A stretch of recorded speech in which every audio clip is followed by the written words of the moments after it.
Kerala premier league 13ാം പതിപ്പിന് കൊടിയേറുന്നു. ആവേശ പോരാട്ടങ്ങൾക്ക് മാർച്ച് 8-ന് തൃശൂരിൽ തുടക്കമാകും. കേരള ബ്ലാസ്റ്റേഴ്സ് ഉൾപ്പെടെ 14 ക്ലബ്ബുകളാണ് ടൂർണമെന്റിൽ മാറ്റുരയ്ക്കുന്നത്.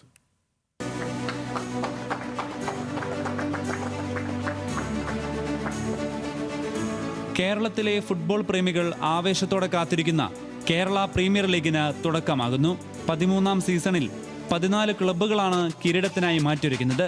ഉദ്ഘാടന മത്സരത്തിൽ കരുത്തരായ ഗോകുലം FC-യും കാലിക്കറ്റ് FC-യും തമ്മിൽ ഏറ്റുമുട്ടും.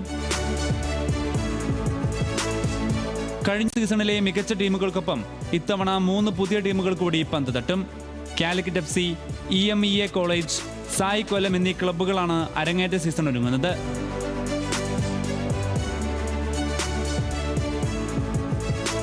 തൃശൂർ കോർപ്പറേഷൻ സ്റ്റേഡിയമാണ് സീസണിലെ മത്സരങ്ങൾക്ക് വേദിയാകുന്നത്. 73 മത്സരങ്ങളാണ് ഈ പതിപ്പിലുള്ളത്. ന്യൂസ് മലയാളം, കൊച്ചി.